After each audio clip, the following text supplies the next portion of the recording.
Are we there? Rock and roll. Y'all, sorry. Man, I tell you what. I thought I had everything pre-set up. Come in here. It's gone. Rock and roll. Y'all, I hear myself. Sorry. Man, I tell you what. I thought I had everything pre-set up. Come in here. There we go. Turned it off. Wow, that's a... Sorry. I just apologize. I have nothing left to do but apologize. No. It's not the right trial. We got dogs going crazy again. And they've cut me off from the live feed. There's no more live. I have no more live. Oh, finally, Law and Crime Network. I tried to find... I understand that. There are exceptions to that, however. And the case that I am drawing this from is Day versus State. It's 76 with second 588. And what it says is, an exception to this rule exists where a defendant's motion is necessitated by prosecutorial impropriety designed to avoid an acquittal. Now, what has happened in this morning was two times. The state had commented on Mr. Rittenhouse's right to remain silent. The first time he was admonished by the court. The second time, the court had the jury leave and re-admonished him on that. Prior to Mr. Rittenhouse testifying, this court addressed various things, but with the lawyers. You had cited various statutes, and then you had asked if there anything would be coming up on, for example, I think 90608. One of the other things you addressed was 90404. And you had said that based on the information that had come out at the trial, nothing had changed as it relates to your ruling.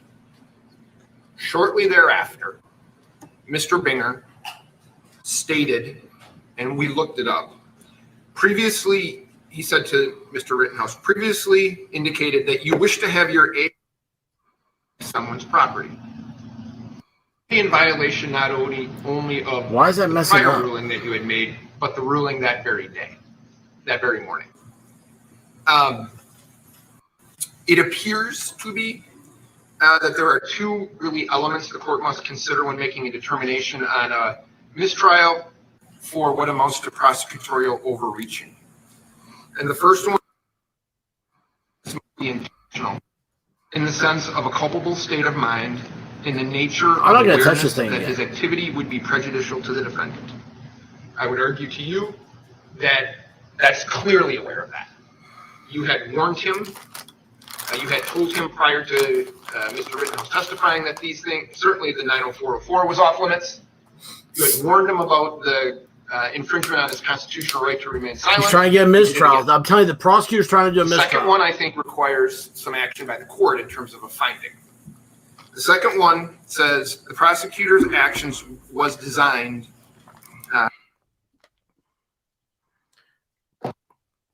Another chance to convict. That is, to provoke a mistrial in order to get another kick at the cat. That's because it. The first trial is going badly. Another kick at the cat. Or to prejudice the defendant's rights to successfully complete the criminal confrontation at the first trial. Now, the case that I had cited is a Kenosha case.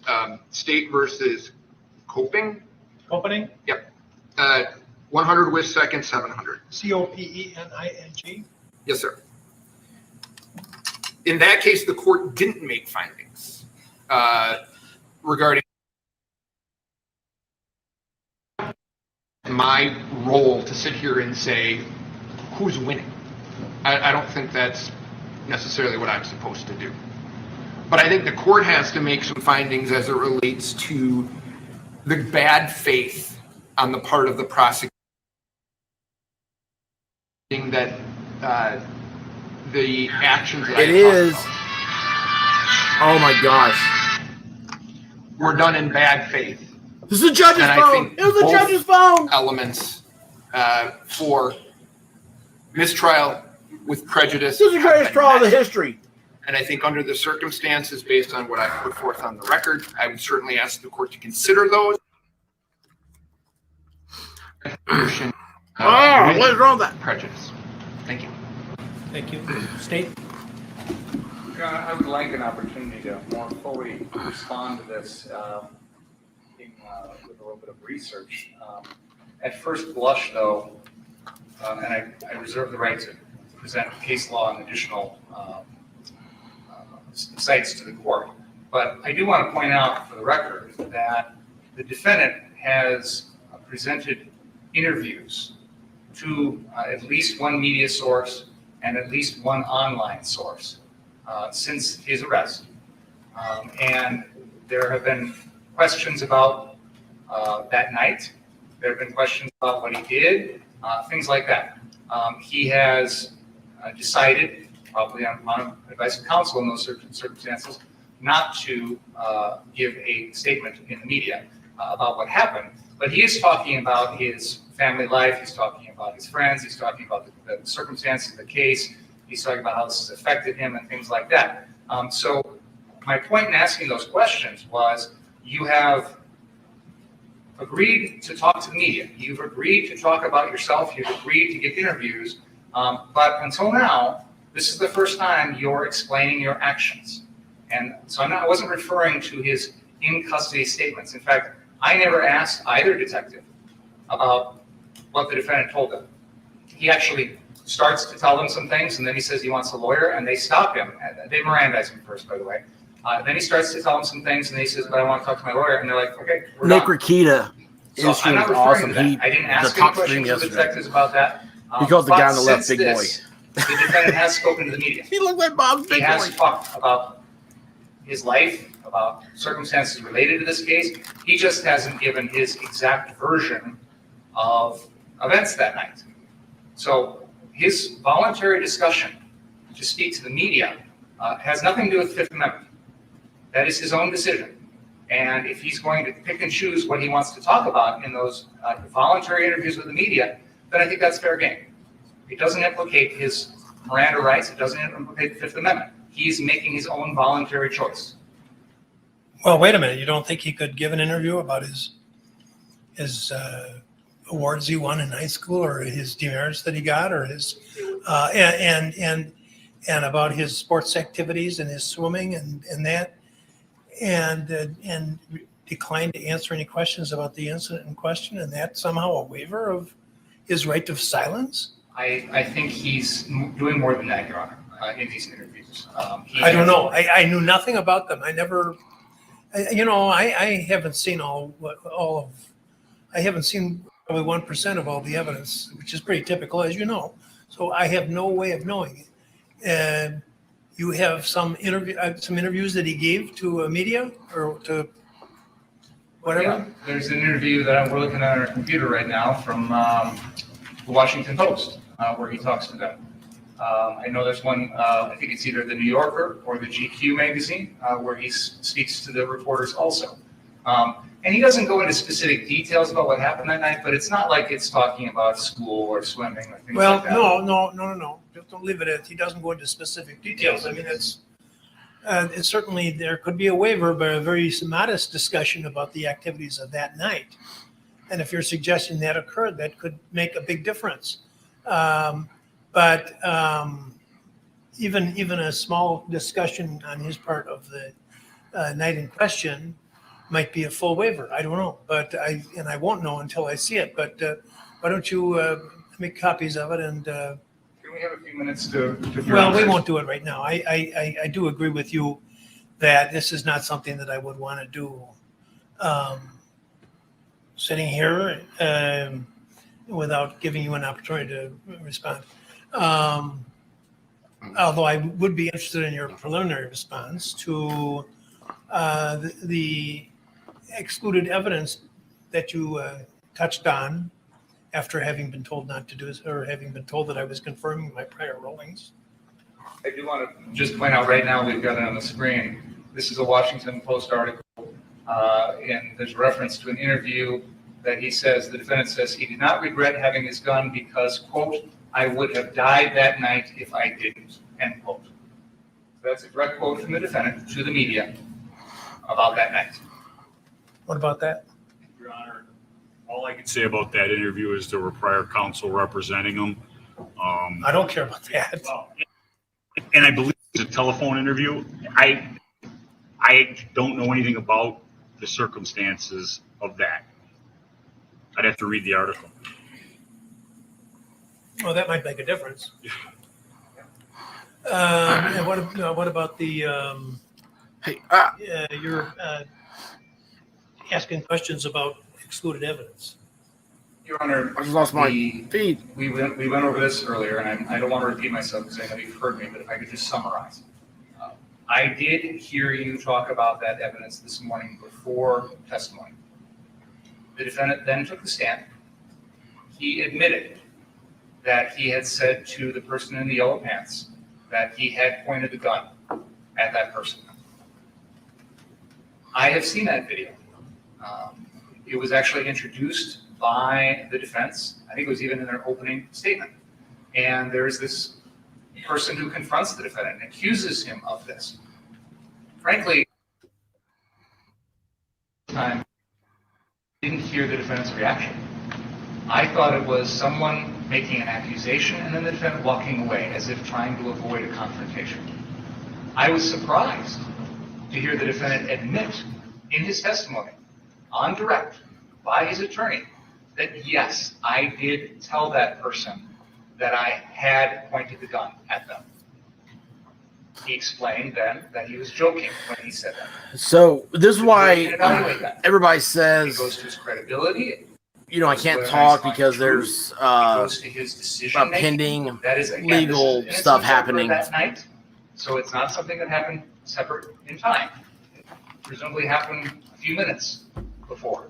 But like I said, I was taken aback by the defendant admitting that he had said to this person, yes, I pointed a gun at you.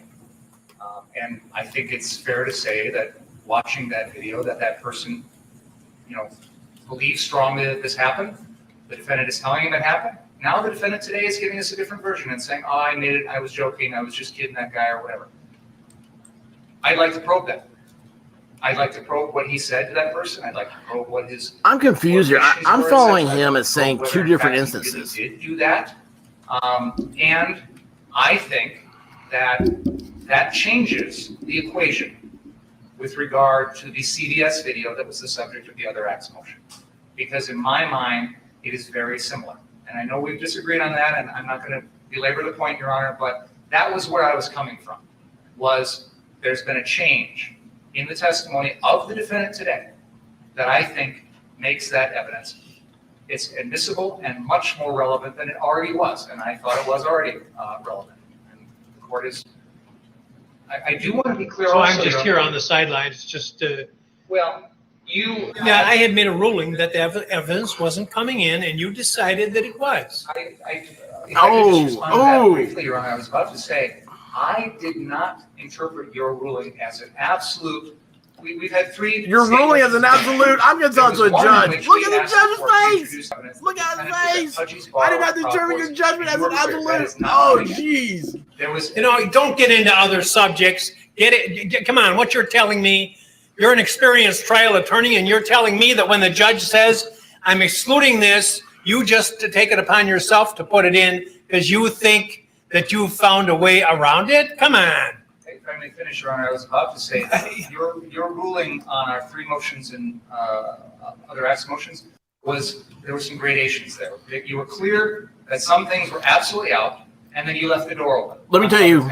No. So I saw that distinction, and I thought, I had judges, clearly I know this professors. is out, but you left the door open on other things. So I didn't interpret your ruling I had as moot this court, is 2 years of absolutely moot never court. coming in, and I have practiced before you, Your Honor. I have filed I had, motions before you. Your conflict practice resolution, oftentimes to which is like reserve a ruling on those until you mediation see type evidence. class. And I think you even said something to that effect at our I've motion. had undoubtedly did. mock-ups So in I class. thought this is of my like a good trial type faith situation like this. explanation to you, and if you want to yell at me, you can. My good faith feeling this morning after watching that testimony was you had left the door open a little bit. I've had to Now we read had something cases new, that I and hadn't was read going to before. probe it. I don't believe I you. was called on that I was supposed to know.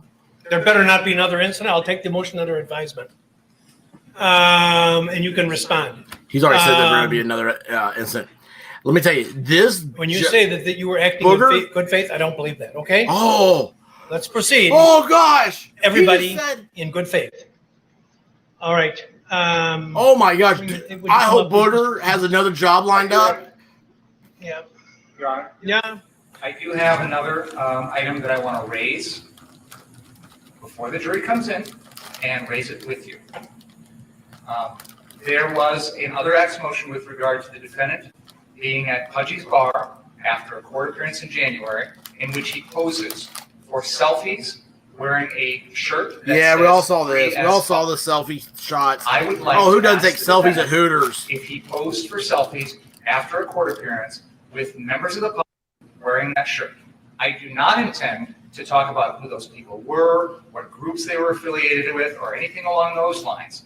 But I believe that it is relevant when the defendant goes to a bar after a court appearance and poses for selfies wearing a shirt like that. I think it is relevant to some of the issues that have come up in this case. For example, is remorse or lack of remorse, is utter disregard for human life.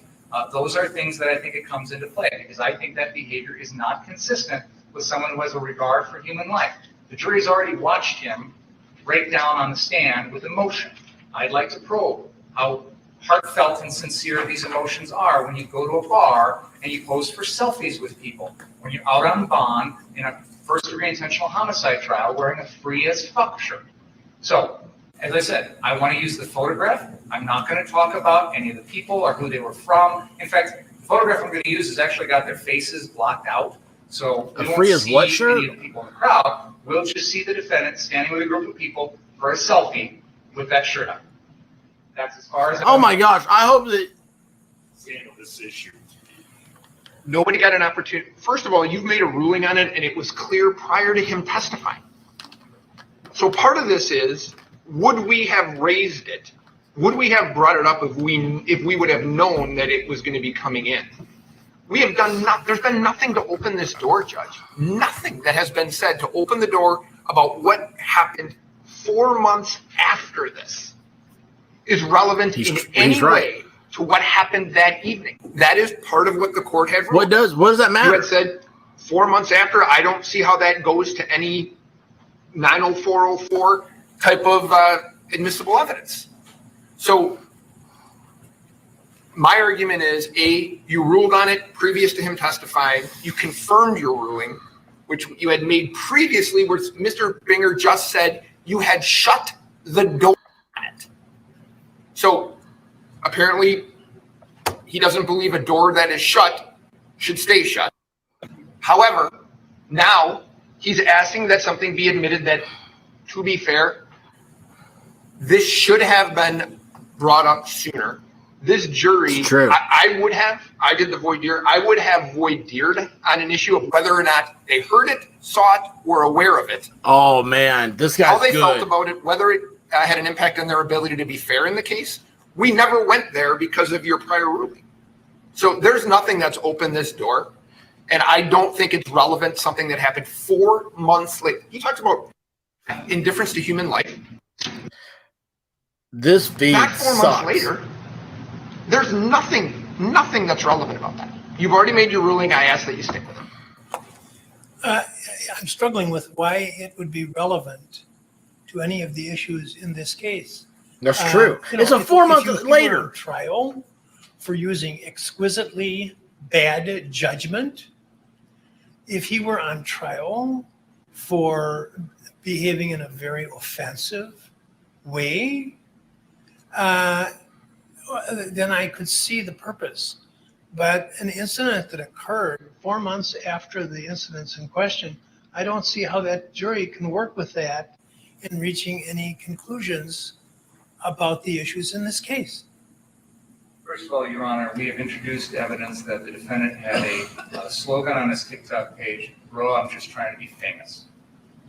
This case has made him famous, and he's posing for selfies. Oh my gosh, this guy thinks that. One of our theories of this I mean, case when I is that heard this behavior live, I that didn't think that was what that meant. intended to gain attention, to be famous, and he's reaped the benefits of that.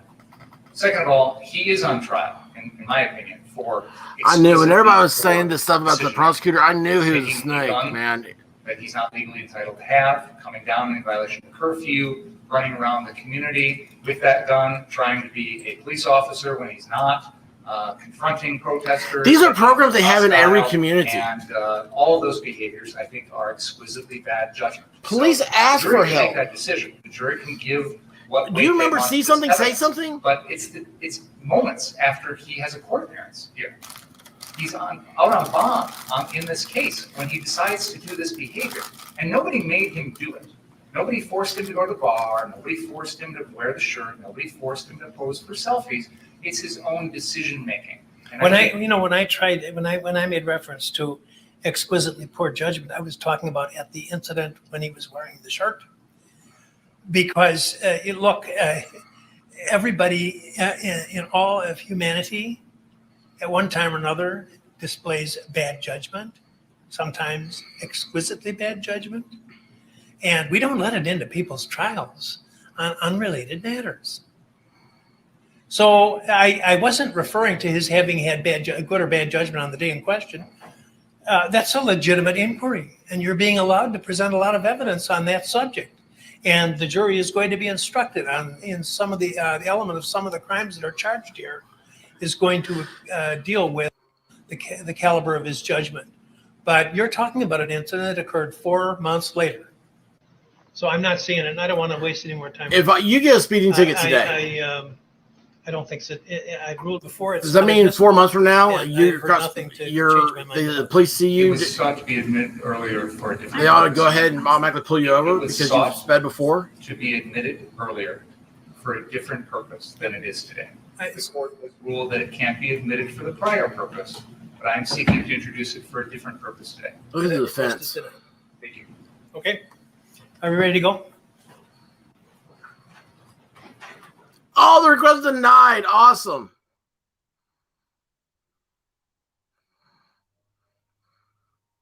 Okay, now I really think they're trying for a mistrial so they can kick the cat, so to speak. I'm going to go over this real quick. They kept talking about 90404. So it's Wisconsin statute 904.04. It's character evidence not admissible to prove conduct, exceptions, and other crimes. So character evidence is just say that shirt they're talking about. They're trying to say that's a character thing. He obviously shows he's a bad person because he wears rude shirts. That is not admissible in the rules of evidence. But there's always an exception for the rule. And then other crimes, I'm not sure what they mean here.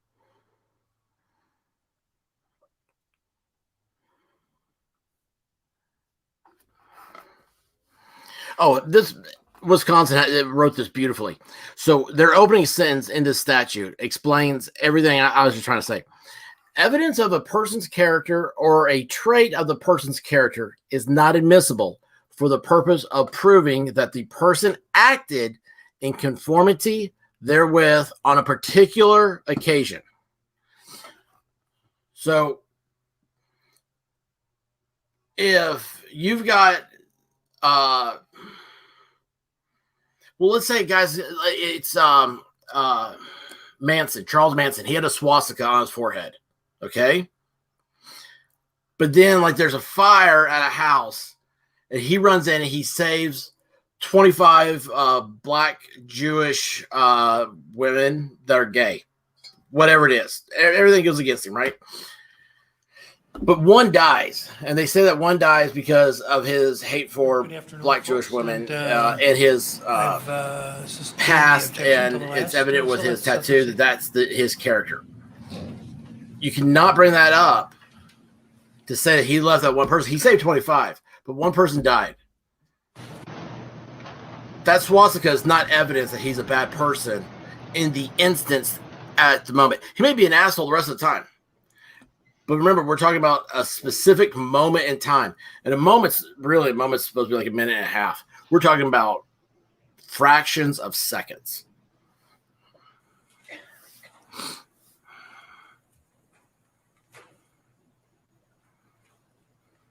Good afternoon, Mr. Rittenhouse. Good afternoon.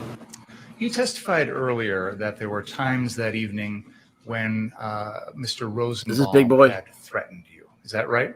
Yes. And you described him as wearing a red shirt with a blue bandana. Is that correct? At certain times. When he threatened you, that's what he was wearing? I believe the first time he threatened me, he was wearing a red shirt with the blue bandana. The second time, he had it wrapped around his face. Had what wrapped around his face? Oh, His jeez. t-shirt.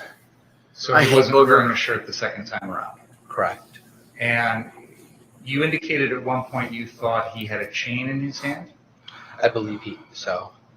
When he made the threat to you with the red shirt on and the blue bandana, did he have the chain in his hand? I think one of the times he did. Okay, and so which of the times was it? I can't recall off the top of my head. I mean, there's a lot of stuff going on when this happens. I think it was the time when he was threatening to cut people's hearts out. Yeah, I don't even know the threat, I just didn't know which time it was. Was it the first time or the second time? he was threatening Second time, the second time. What was he wearing the second time? He was masked. Well, the shirt wrapped around his face. And he didn't have a shirt on his torso. Correct. And you could see when he didn't have a shirt on his torso that he didn't have any gun tucked in his waistband, correct? I wasn't paying attention to that. I was behind Joe Anfield there. I was somewhere over there. So how far away were you from Mr. Rosenbaum when he made the second threat? By 10, 15 feet. I'm not really certain. But you were close enough to hear the words out of his mouth. Yes. And you took that as a threat to you personally? I took the first one where he said, if I catch you alone, I'm going to kill you. I took that as a threat to me personally. The second time, I took that as a threat to the group. Can we have that photo, Exhibit 138 up on the screen, please?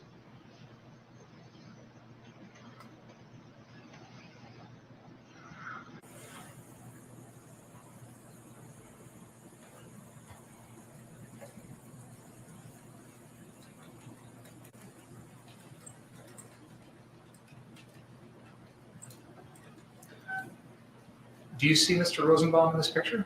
I do. And he's in the middle of the picture wearing the red shirt with the blue bandana, carrying the plastic bag, correct? Yes. Is that the way he looked when he made the first threat to you? When he said, if I catch you alone, yes. And he was carrying that plastic bag with him when he made that threat too, correct? Correct. How close was he when he made that first threat to you? What's in that plastic bag? Do we know? Close. I couldn't give you an exact estimate, but he was close, less than 5 feet. So closer than Madam Court Reporter is to you now? I'd say about the same, if not a little bit closer. And you were next to Mr. Balch when that was said? Correct. Was anyone else there besides you, Mr. Balch, and Mr. Rosenbaum? I believe there were other demonstrators around. And you've seen in this trial that there's been a lot of video footage of that night, correct? Yes. And you've seen in this trial that there's a lot of video footage of you that night, correct? Yes. You'd agree with me that there's no video of either one of these threats, correct? I don't know if somebody filmed it that I'm aware of right now. You're not aware of any, are you? I'm not. So Mr. Rosenbaum looked like that at the time of the first threat, but then looked different at the time of the second threat. Is that right? Yes. And did you say he was carrying the chain when he made the first threat or the second one? The second. Okay. And he was still carrying that plastic bag the second time? Yes. That plastic bag has a clear side to it that allows you to see inside of it, right? Sorta. I didn't really look into the bag. So you didn't know what was in the bag at all? I didn't. Did he swing the chain at you when he made the second You threat? can't see through plastic He did bags. I mean, I'm Did he, sorry. I've never seen a clear plastic physically touch bag. you when he made the second threat? No, he didn't. In fact, that entire evening, he never once touched your body, did he? He grabbed my gun when he attacked me. And that's why I asked the question the way I did. He never touched your body that night, correct? He didn't touch me physically. Okay. And neither the first or the second time did he run at you or charge at you or anything like that, did he? He didn't chase me. He didn't even do anything physically aggressive to you, did he? No. He's trying to He just build said up some that words. you shot him. Yes. He didn't even touch you. And that How could chain you that be he in had fear in of your his life? hand, he never did anything You know to what? physically Gabby threaten you Petito with that would like to chain. have had a gun Correct. before Yes. Is that correct? That's correct. John Colt And strangled other than her. the chain that you've described, at no point in the evening did you ever see Joseph Rosenbaum with any other type of weapon, correct? Not that I saw. Never saw him with a gun, Correct. never saw him with a knife, Correct. never saw him with a bat, Correct. never saw him with a club. Correct. It's called tunnel vision. It's called tunnel vision. How far apart in time were these two threats that you say Mr. Rosenbaum made to you?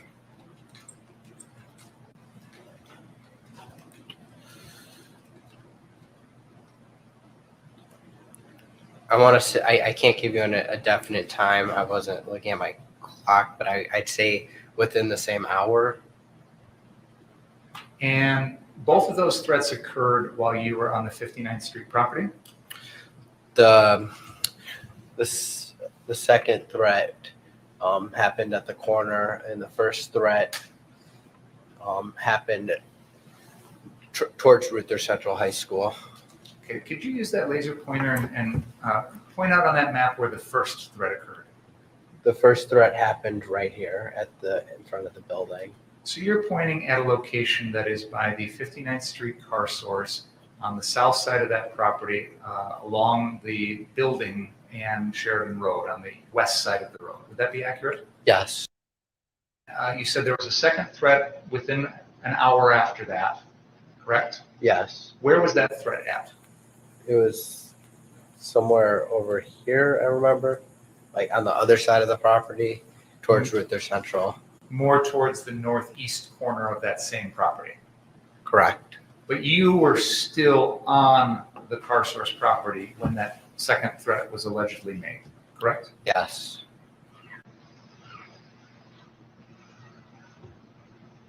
Did you remember what Mr. Rosenbaum had said to you later on when he's confronting you at the 63rd Street car source? I took a mental picture of his face. When he said those threats, I recognized that was him that said that when he started chasing me. So when you are running away from him at the 63rd Street car source, you're thinking to yourself, this is the guy who had made a threat to me earlier. Is that fair to say? I was thinking this is the guy that said if he catches me alone, he'll.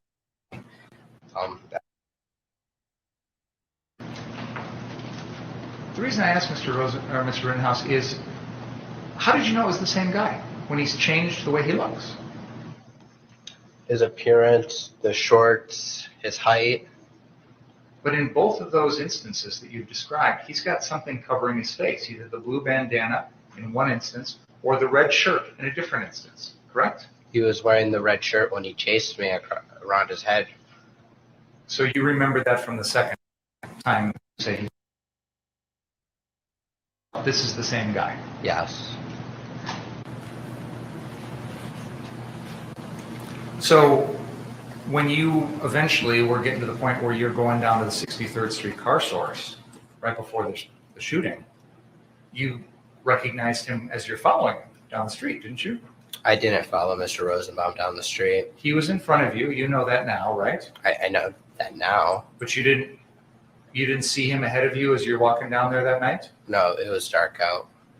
But you, at some point as you get close to the 63rd car source, start running towards that lot, right? Towards the fire that in the Duramax. And Mr. Rosenbaum is running ahead of you, isn't he? I don't believe so. But you decided you needed to run because of the fire in the Duramax? Yes. Why? What was so urgent? It was a fire. There's fires all over the place, so? I was getting to the fire to put it out. We'll get back to that in a second.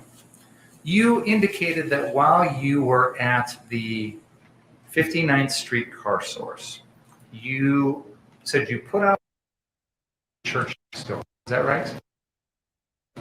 Did you hear Joanne Fiedler's testimony yesterday that when you guys went over there, somebody had put some sort of flammable liquid on the door? Did you hear that testimony? I did. I believe that was at referring to the Ruther Central High School. Okay, so when she described it as happening at the church, you think that was, she was getting it confused? Yes. Yes? Okay. So whatever happened with this flammable liquid on the door, the point is some other group, some other people put that out before you even got there, correct? Why did you feel that you should go around off the 59th Street car source property and put out fires? To make sure my community didn't get burnt down and help. And when you say your community, you mean Kenosha? Yes. Again, you're from Antioch. You're not living in Kenosha at this time when this all happens, right? My dad lives in Kenosha. Lots of people live in Kenosha, but you didn't, right? My residence was in Antioch. Okay. But you felt like you wanted to do things to protect this community. Fair? The community that I was part of, yes.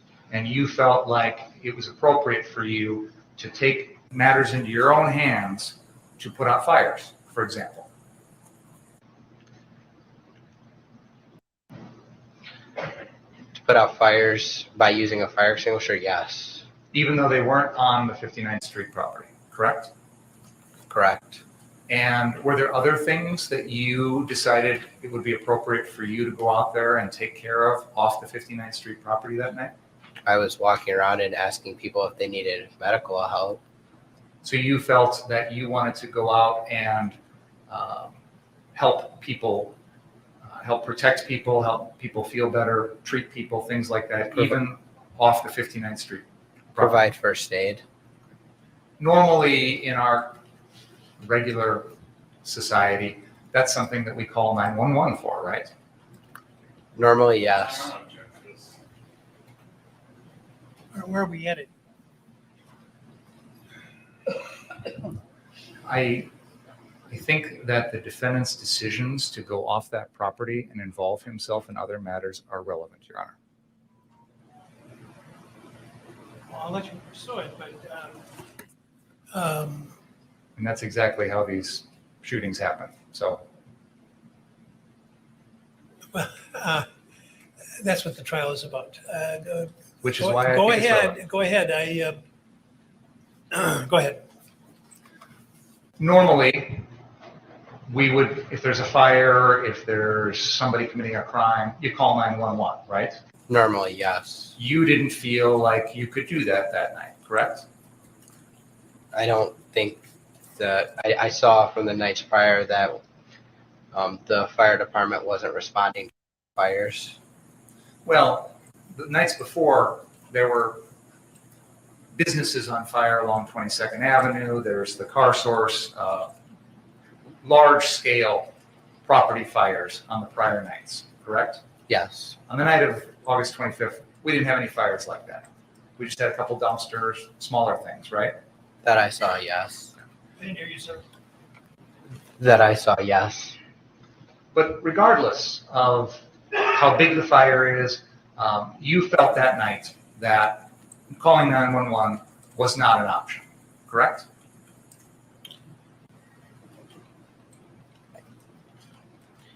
I didn't feel that if I called 911, anyone would show up. Which is why you decided to take care of it yourself, correct? To provide first aid and put out fires. To do the things that normally we would expect the police or the fire department to do, correct? To help people, yes.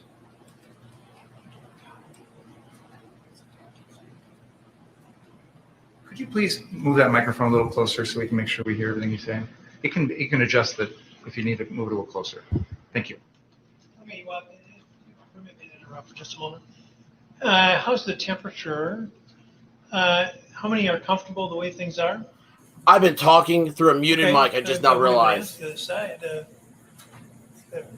See you ice cubes. There's nothing to worry about. It must be blowing differently here. Go ahead, Mr. You came to Kenosha that night armed with the AR-15 and no other ways to physically defend yourself, correct? I had an AR-15, yes. Other than that, you had no other weapons or devices that you could use. Is to a defend knife a yourself that weapon? night, correct? Yes.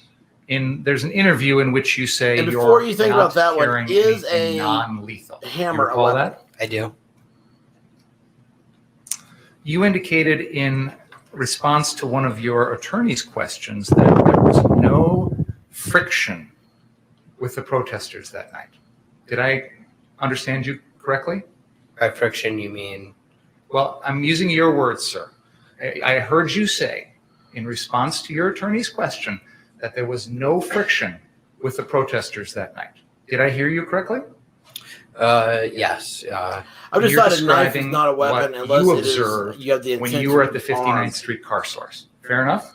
Yes. So based on your several hours at that location, it seemed to you as though the crowd of, however you want to describe them, they've been called rioters, protesters, demonstrators, and you, things were fine. No tension, no friction, no nothing. Fair to say? For the most part, other than Mr. Rosenbaum, He was the only one that threatened. Yes. that you saw. Yes.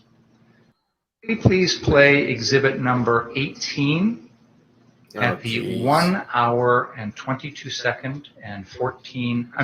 minute and 14 second mark?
Can you please play from this point?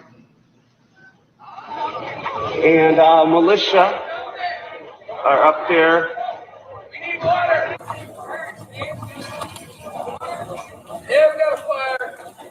Where? Oh, dumpster fire. Yeah, just a dumpster fire. Hey, it's just like the year, man. Yeah, right. If 2020 is a blunt, it would be just a fucking stem. It would just be stand and seat, man. I could use a doobie right now. All right, let's.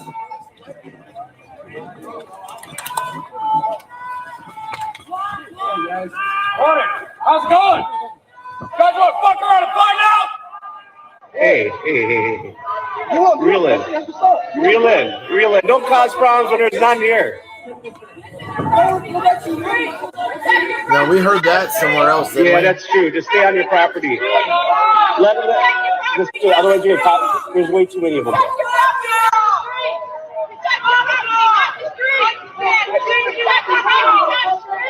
I have to agree with her.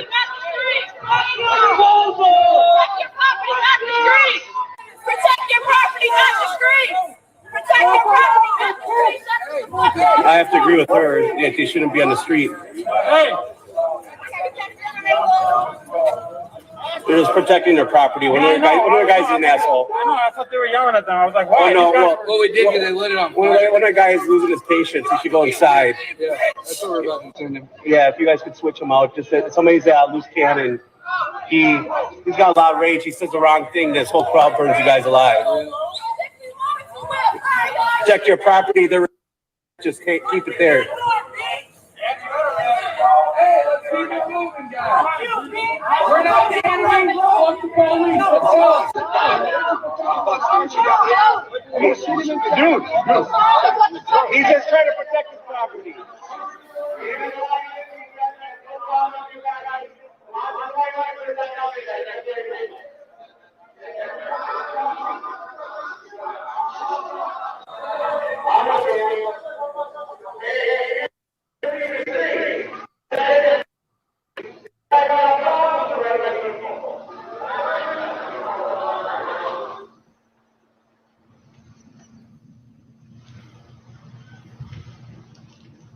Do you think that looks like friction? A little bit. And you witnessed that, didn't you? I didn't witness what Mr. Collette did. I didn't see that. But you saw the reaction from the crowd, right? Yeah, a little bit. I wasn't really paying much attention to that. Would you agree with me that it seems that the crowd was reacting to members of your group going out in the street and trying to interfere with what was going on off your property? I don't think they were happy about it. And in fact, Kriston Harris, who made this video, specifically wait a second told here. you A second ago, he was stay a on your minor, property not and not old enough go to out be on the in street control of a and firearm. try And and put now out you're fires treating or like he's an interfere adult with that should any of know that the stuff. laws. Just protect your property. Isn't that what he told you? I believe so. I was just going to grab the garbage can, the dumpster that belonged to the car source that was on the car source property. This is before you headed south towards the 63rd Street car source, right? Yes. This is before you decided to go down there with a fire extinguisher, correct? Yes. This is before you shot Mr. Rosenbaum, Mr. Huber, right, and at the person that was jumping over you, correct? Yes. So you knew that this was a crowd that would not react very favorably to you going out there and trying to put out fires or interfere with any of that stuff. How's he supposed to know this? I didn't. Even after that incident, you still didn't have any idea that this is a crowd that's not going to take it very well. It seems like they were more mad at the part of him screaming what he screamed after, not putting out the fire. That's what it seemed like to me. And he screams to them, fuck around and find out, right? That's what he Oh, screamed the to guy them. got to use a big After they had word. just tried to light a You got to use a dumpster big on boy fire, word. right? Yes. So what did you interpret that to mean? I don't know. I didn't witness in the time. I just grabbed the dumpster a minute after and tried to pull it onto the property. Because it seems to me he's saying, you light stuff on fire and I'm going to use my gun. Your Honor, that's I'll withdraw the question. Matter what it seems to you is Your Honor, fair. I guess he's not asking questions and then withdraw. Yeah, it doesn't matter what it seems to you. You can ask your questions. That's fine. Go ahead.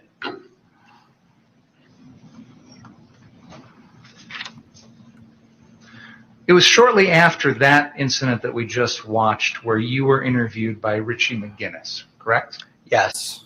And you said you've never heard of him, never dealt with him before this night? I have not. So why did you talk to him? He seemed Can you like a nice believe guy. this much time is being spent on Did he introduce himself as from the Rosenbaum? Specifically said, "Hey, I'm from the media." He was like, Okay, "Hey, did do you want to do Rosenbaum an did he not interview?" come out of a psych ward that day? And when you heard him ask you to do an interview, you didn't think that meant he's from the media? No, it's not what I said. I said he didn't specifically say he was from the media. What is But the media? You assume Remember when he last year, says, everybody "I'm an became interview," media that all he's of a from the sudden. media, right? Yes, And did he tell you he's from the Daily Caller? he did not. So you didn't know what media company he worked for, Correct. but you agreed to have him interview you on camera, correct? Yes. Can we please play exhibit number 16?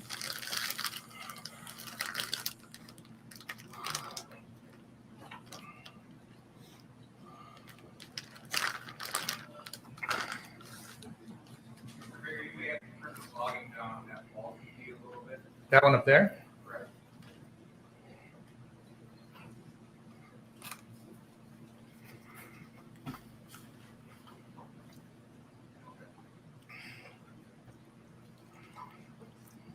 What are you doing out here? Obviously, you're armed and your business. We saw burning last night. So what's up?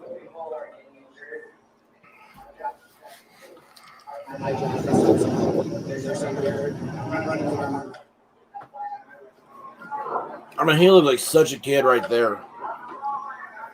And what about these other folks? I see there's some other people who are armed. You know, he sounds like an adult on the stand. And then what about these guys up on the roof? Looks like an adult now. Gotcha. Big thing's going to be In that video, you indicate that you have your AR-15 to protect yourself, correct? Yes. and you indicate that you're going to run out there and treat anyone who will help, correct? Yes. Were you going to bring the gun along when you did that? Yes. No, I'm To not. defend yourself while you're treating someone? If I needed to defend myself while treating somebody, yes. If you didn't think there was friction with the crowd and you're out there trying to help, why did you expect there to be any danger? From the previous nights when I saw people being assaulted. Were they medics? I'm absolutely livid. This guy's going to try to run this out. I don't know who they were. I know one of them was just trying to put out a fire at his business. So you saw someone put out a fire, who was trying to put out a He's fire. repeating himself now. who got This assaulted. is exactly what I was saying Yes. earlier. He's trying to get. He's trying to just wear Kyle out. If you're gonna I mean, help look people, at this. It's Why would you expect how anyone many to hours? try It's and been hurt under you? 5 hours. Been sitting in one spot. I don't know. Somebody did try to hurt me, and I was helping people. Well, that came. You're talking about later on. Yes. Okay, but at this moment in time, this is before the shootings. Yes. This is before you cross 60th, before you deal with Rosenbaum, Huber, Grosskreutz, all that, right? Yes. So at this moment in time, you don't think there's a hostile crowd. You're there to help people, and yet you're going to run out there with the AR-15. I don't understand why you felt that you were going to be in danger if you're out in a friendly, what you think is a friendly crowd, helping them. It's a reasonable I didn't- person test. I didn't say I didn't think I they would were be hostile. scared. I didn't think they were hostile towards us. Okay, so they're not hostile to you, and It's you're going to zombie go help them. apocalypse. Why do you need the gun when you go out You're there? trying to help people that are infected, and all of a sudden the infected I the people needed start the gun turning on you. because if I had to protect myself because somebody attacked me, Why would you do that? I don't know. But you clearly planned on it. You were prepared for it. You thought it was going to happen. No, I didn't. That's the whole reason you brought the gun, isn't it? I brought the gun to protect myself. Exactly. Because you thought you personally were going to be in danger, right? Not necessarily. I don't understand. I You mean, said you're I gonna bring don't the gun go to get the protect mail yourself. without a gun. So you thought you were going to be in danger. I have bears Right? that live in I my didn't think I neighborhood. would be put into a situation to where I would have to defend myself. You said that the people around you on that property and the people up on the roof were there A what? to protect A what? Was there a you. dog somewhere? That's what you said in the video, rough? right? Rough? Yes. You meant when you go out in the crowd, they're going to protect you, right? Watch over me, yes. Watch over and protect you, right? Yes. In Australia, they call them Again, kangaroos. because you expected that if you go out in that crowd to try and provide medical service, you thought you were going to get attacked?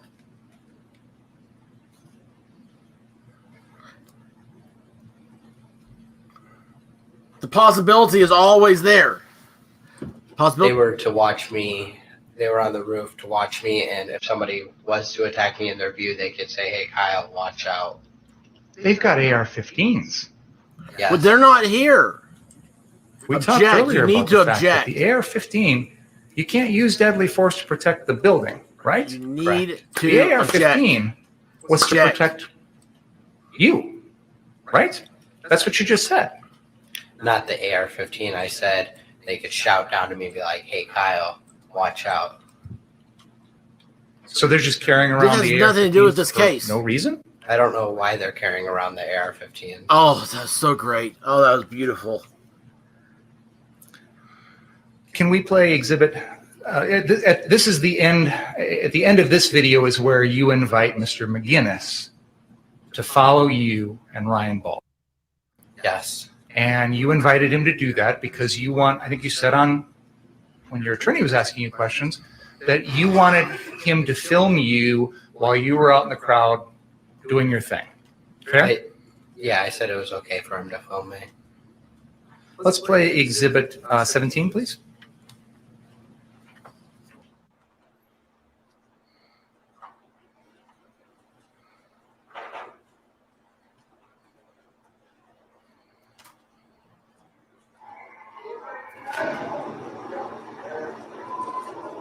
Final Fantasy VIII is getting ready to leave the Xbox, and I haven't played See it. that kind of like fantasy or pack? Gotcha. I'll certify EMT. Gotcha. Dennis just asked you, so you're a certified EMT, and you said yes, correct? Yes. That was a lie, correct? I'm not an EMT. You're not a certified EMT. You're not an EMT of any kind. You weren't on that night, correct? Yes. So you lied to him, correct? I told him I was an EMT, but I wasn't. And you knew you were being interviewed by someone in the media when you told that lie, didn't you? Yes. Please continue.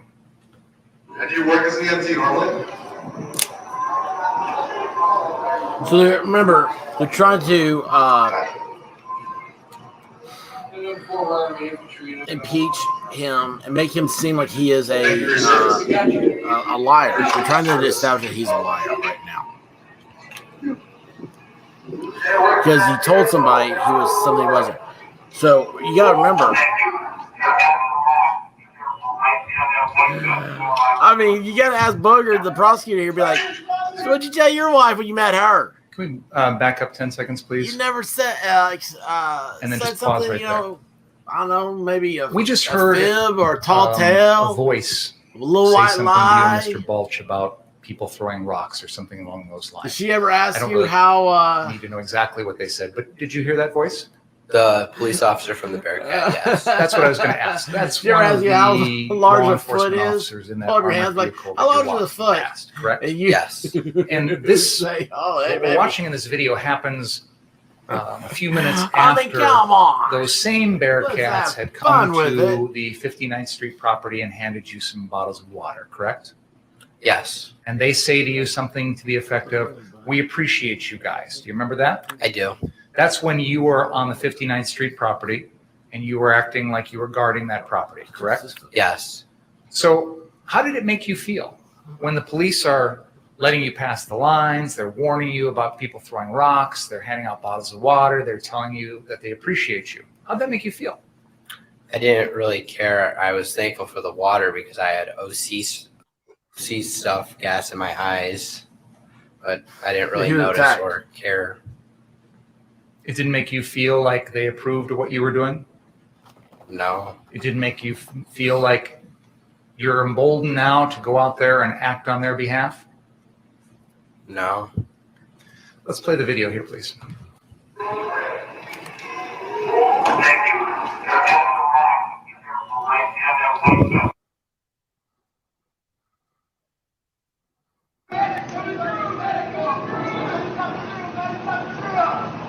Pause.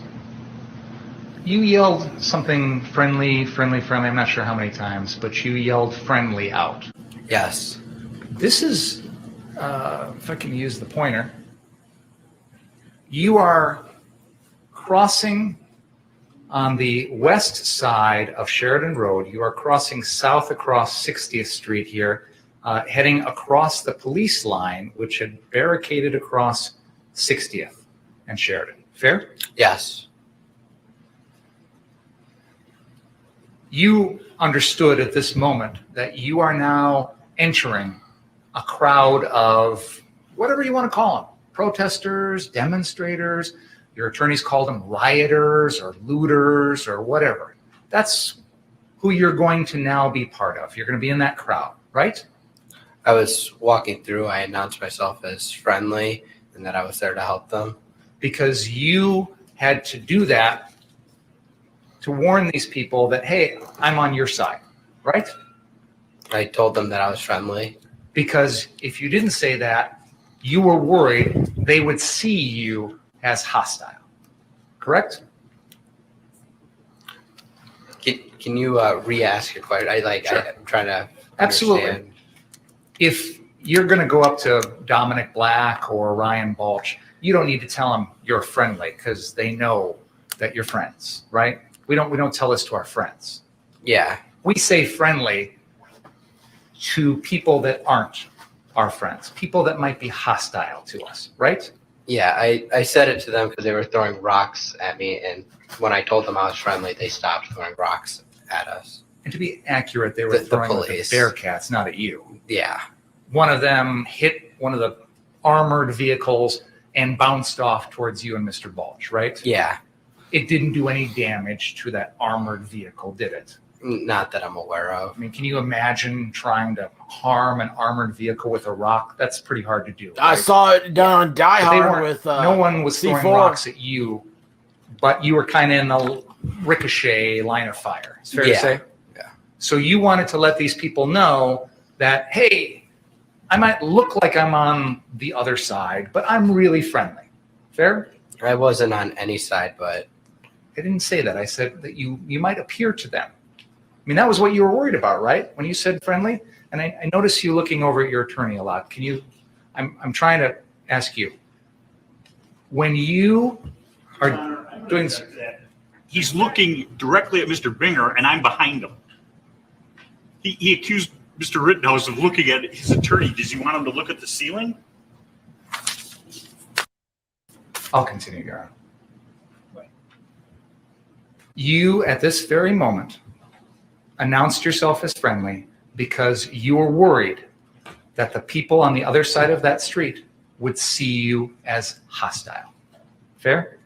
I can't tell you how I think they would see me, but I just told them I was friendly. And I want to make sure you understand my question because I was asking you what you thought when you said this. You said you announced yourself as friendly because you thought to yourself at that very moment, I'm walking into a group that is hostile to me. Isn't that true? It looked hostile. They were throwing rocks at the squad car, not the squad cars, the armored police cars. And you felt it was necessary to tell them friendly, friendly, friendly so that they wouldn't do anything to you. Fair? Yes. Let's continue the video.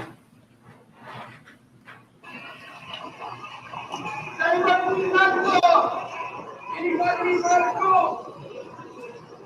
There's nothing to out over here. Anybody need medical?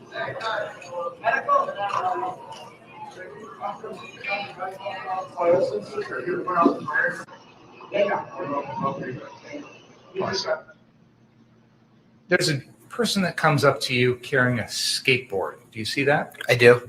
And he's got some fire extinguishers slung over his shoulder. Yes. And he says something to you about something putting out fires. And you respond, they know. Did I understand what you said correctly there? They know? That's what I just heard, but I don't remember that interaction very well other than helping the guy after with the shoulder. And that's going to come up in a second here. But when you're talking to this individual about the fire extinguishers, do you remember anything about that conversation? It's hard to recall, but I think it was about fires, that they were putting out fires. Okay. And when you said they know, who's they? I don't recall. Do you have any idea what you were talking about? I don't. It seems to me, Mr. Rittenhouse, that this person is suggesting he's going to go put out some fires, and you're sort of assuring him that you don't need to. It's okay. Would that be a fair interpretation or no? No. Okay. But you don't remember What was it about other than fires, and I don't recall it. This is one of the guys in the group that you later got your fire extinguisher from, right? No. Okay. We'll get to that in a second. Let's continue.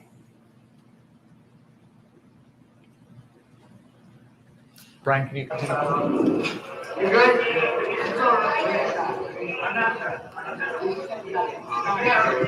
I got rubber bullets. Oh, no, I just got rubber bullets.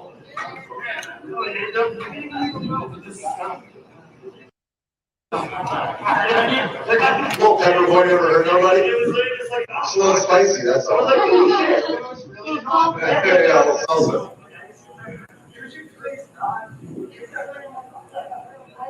Does anybody need medical?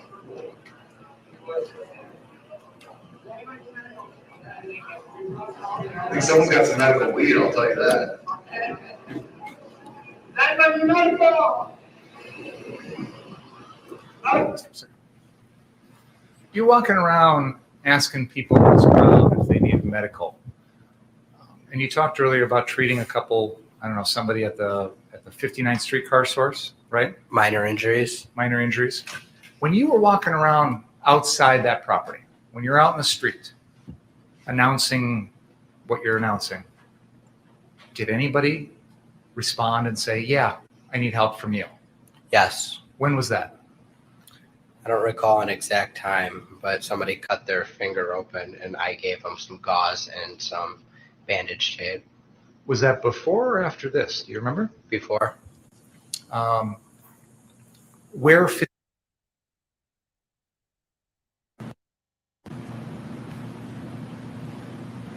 I don't recall. And was this a situation where you announced or yelled out that you could help, and then somebody said, "Yeah, I need some help"? Was that what went on in that situation? Yes.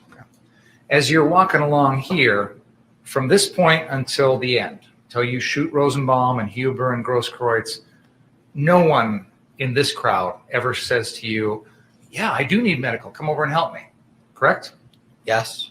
That's correct? Yes. Okay. Let's continue.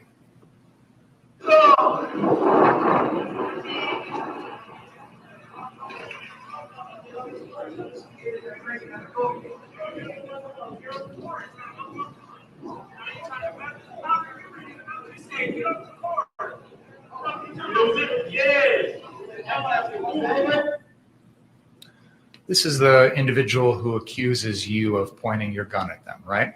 Yes. And he says that you did so when he was on a vehicle, right? Yes. And in fact, he had been at the 59th Street Car Source location, climbing on, sitting on, jumping on one of the vehicles in that lot, hadn't he? Not that I'm aware of. I know I heard Joanne Fiedler testify to that, but I don't remember seeing him at that location. But he accuses you of that here. He does. And you tell him, basically, yeah, I did point the gun at you, right?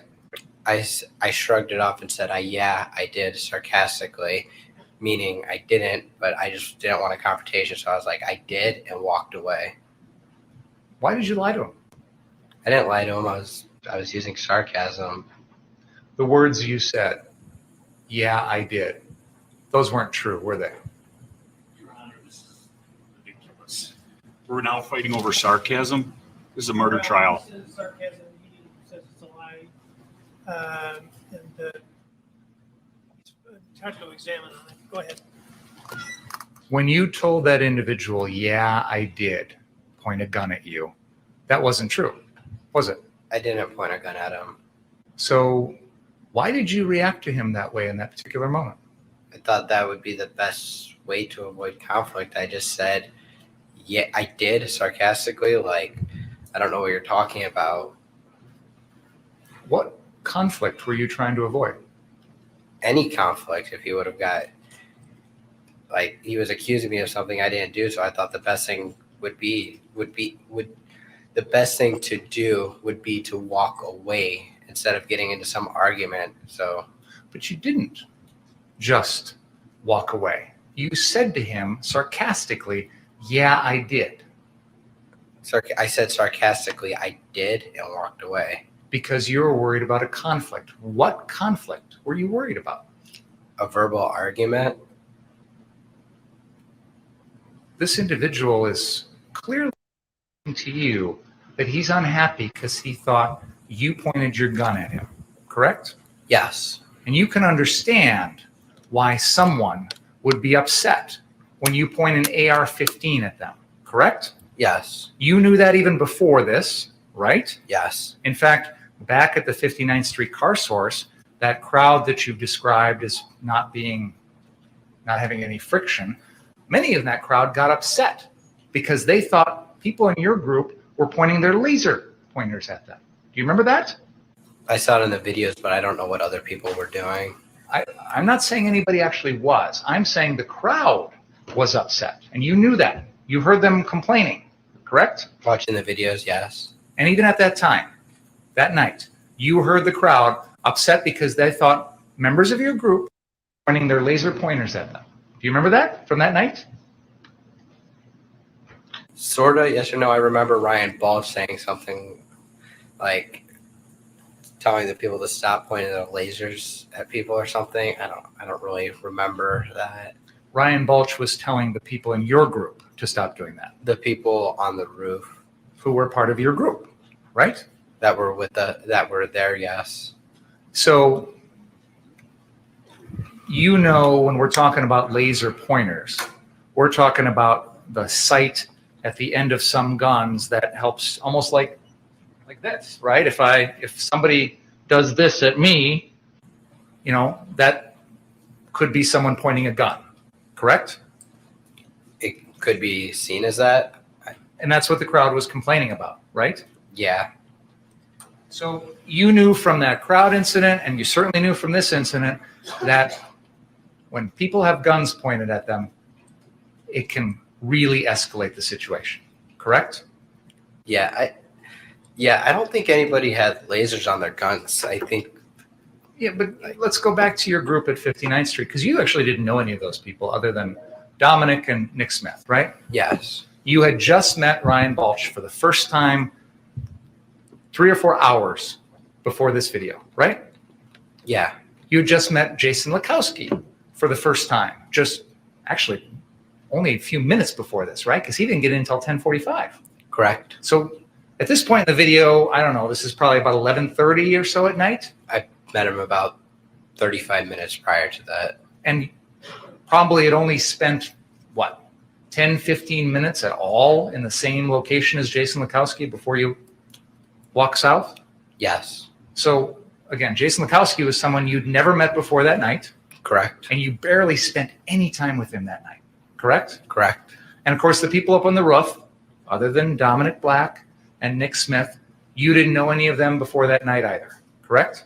I knew Dominic Black and Nick Smith, but the people on. I misspoke their Yeah, names. sorry. Dominic Smith. I knew those are the two people I knew on the roof. Other than that, you didn't know anyone else before this night. Fair? Correct. Now, when this little interaction that we've just watched happens, you're still walking with Ryan Balch, aren't you? I'm not. I thought I was at the time, but seeing hindsight view, I'm not. When you decided to cross 60th with Ryan Balch, you two talked about the fact that if you get separated, to go back to the 59th Street car source, right? I don't recall that conversation happening. But you tried to do that, didn't you? I did. Because you felt like if I'm out here by myself, that's not good. I need to head back, right? Yes. And you also talked to Ryan Balch about the fact that when you get out into this crowd, keep your mouth shut. Don't antagonize them. Didn't Ryan talk to you about that? No, we didn't talk about that. So at this very moment, you're telling us you've lost track of Ryan Balch. A little bit ahead, but around that time, yes. Let's continue the video.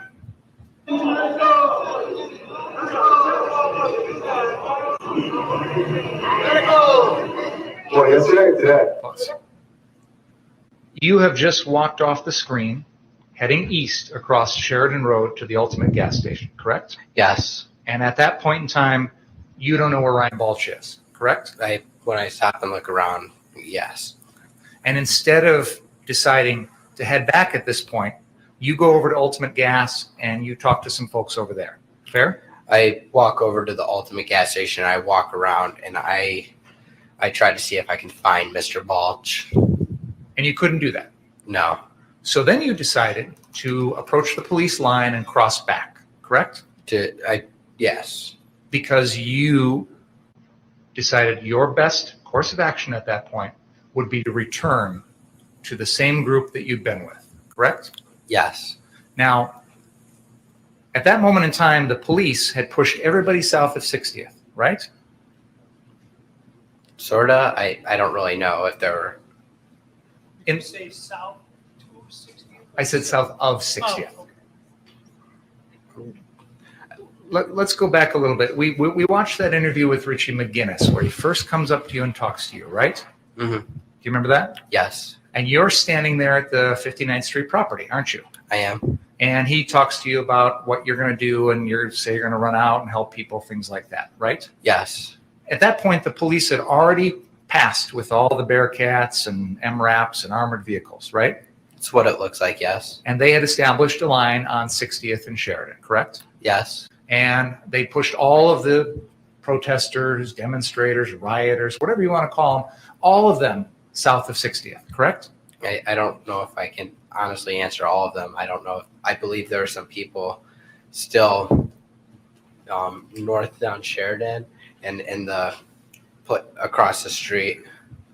So were there, I mean, we saw a crowd earlier of lots of protesters out in the street.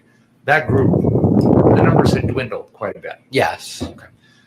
So after the police move everybody south of 60th, there's no more actual threat to the 59th Street car source, is there? I don't know. Well, at that moment in time, what imminent threats did you see to the 59th Street car source? I don't know. Do you remember seeing any protesters out in the street in front of the 59th Street car source after the police pushed everybody south of 60th?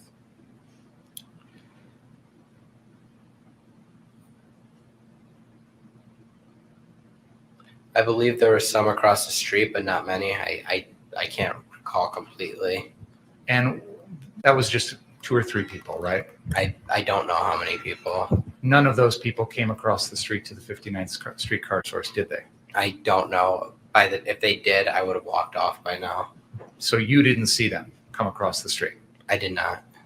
Fair to say that after the police pushed everybody south of 60th, you never saw any people threatening that property, correct? I didn't see anybody. And your goal that night, you took it upon yourself to protect the 59th Street property, correct? The owners asked. Sure. But you were going to station yourself at that property to try and protect it from damage. Fair? The car source locations, yes. And once the police had pushed everybody south of that, there was no more danger. At that car source location, yes. Okay. So why not go home at that point?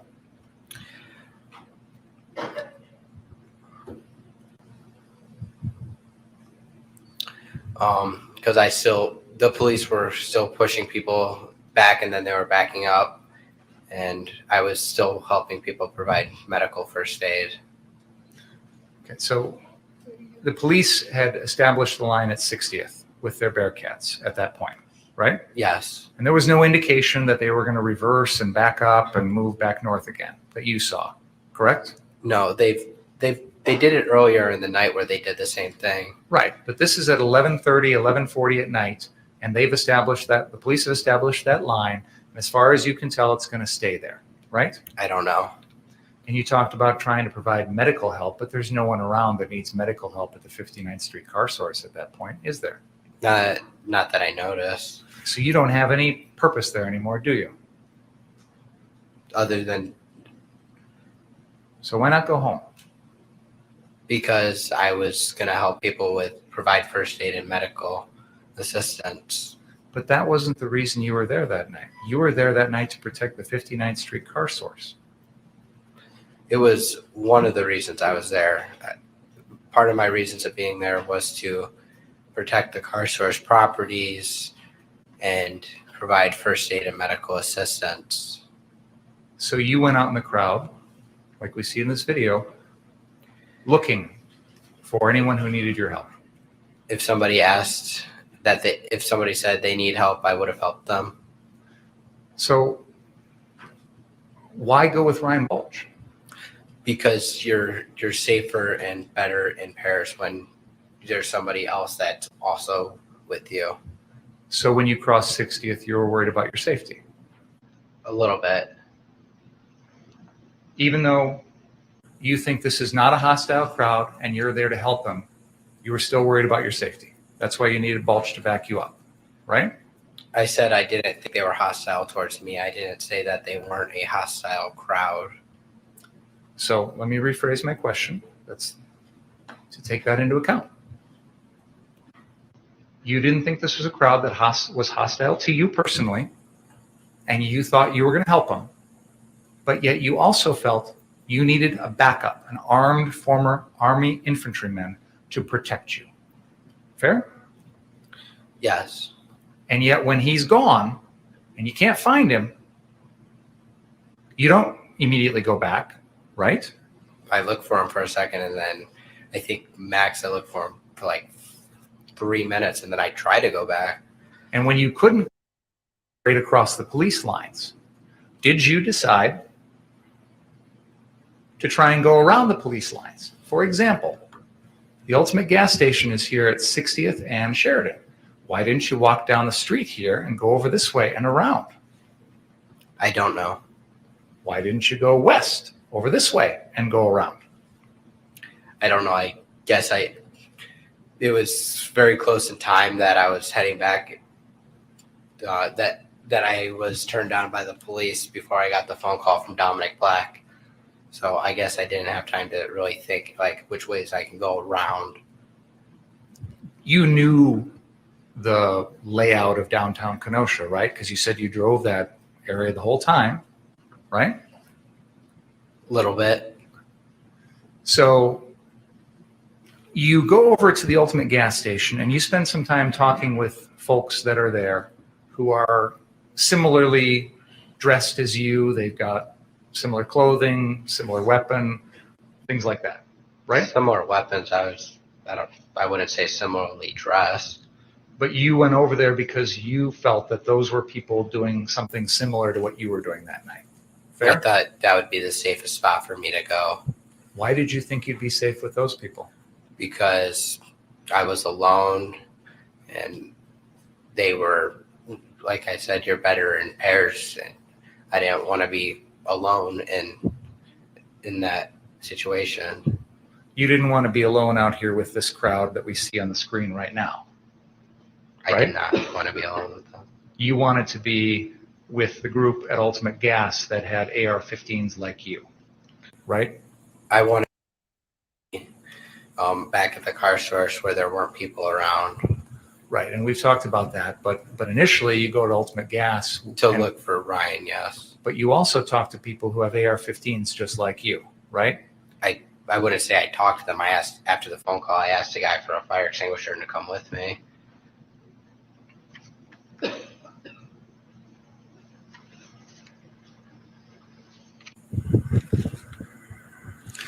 Let's play exhibit number 11 at the 54-minute and 30-second mark.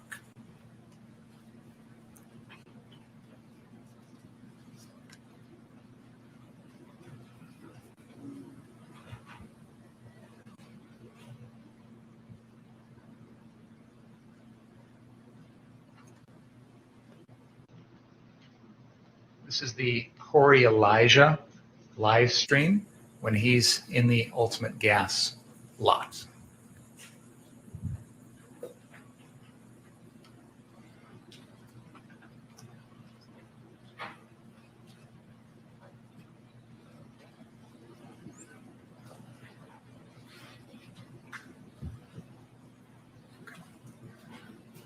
Mr. Rittenhouse, that's Ryan Balch standing there in the Ultimate Gas lot, correct? Yes. Let's play this video.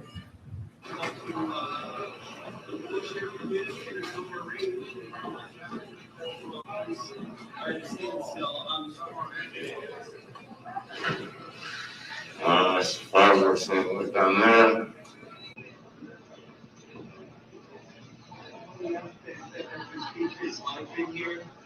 I don't know.